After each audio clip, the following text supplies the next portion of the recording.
So I've been using this word quality for something like Feuerbach's sensuousness in his principles of the philosophy of the future. Now, quality speaks of whatness etymologically. I'm trying to dig under what something is to the way it is there as what it is. So we have words like sensation, words like mood, words like value. My bare feet on the sidewalk on a summer night, the breeze on my bare back as I take my dog out to pee in the front yard. No one is around, it's late at night. I feel the stone on my feet, the cool breeze on my torso. And I was actually thinking also of what I'm discussing now. I'm currently trying to make sense of difference and repetition. I can tell that it's a great book, a rich book, and I can't help but try to incorporate other thinkers like Deleuze into my own phenomenalism. And I think about what I've discussed under the title, The Presence and Quality of Meaning. I think about how the same word can be repeated, but the saying of the word, the sound act, is always different from other sayings, past or future. Time pretends to repeat or partially repeats. Now, this taking as the same, this recognition of a sound act as a saying of that word again, now this is what I can make, this is what I project on Plato's one in his unwritten or esoteric doctrine. Influenced by Heidegger, his lectures, the Essence of Truth, I understand the idea, the Platonic idea, to stamp the aspect of the thing which is therefore recognizable.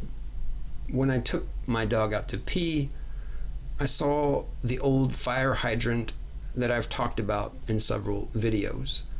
I recognizingly perceived it.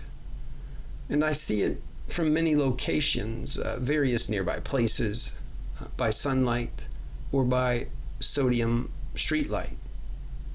I see it, that fire hydrant. I think Duns Scotus talks about this, this unified itness of that particular thing is, for me, the stamp of Plato's one.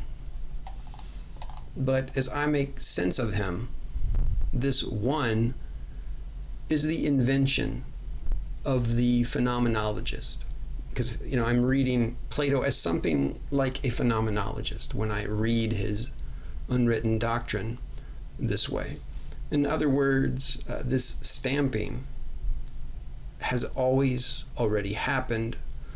So Plato is pointing out this unity or wholeness of every entity as such. And this is an in-progress unity. Hence my talk of, an ideal manifold. Each fold is an aspect or moment or face of the thing. Now we might imagine the many honks and squeals and squeaks that pour out of a saxophone. All the honks and squeals are unified or gathered by their origin, this saxophone. For an indirect realist, the saxophone is forever hidden from us, but more real than its honks and squeaks. For me, as a direct realist, as a phenomenalist, there is only a virtual or ideal saxophone, which is just the uncertain, blurry equivalence class of these honks and squeaks. The saxophone is these honks and squeaks, including those in progress or still to come. We meet the oncoming future through recognizing perception. The idea or the form is something like the recognizability of the object's latest face or aspect or moment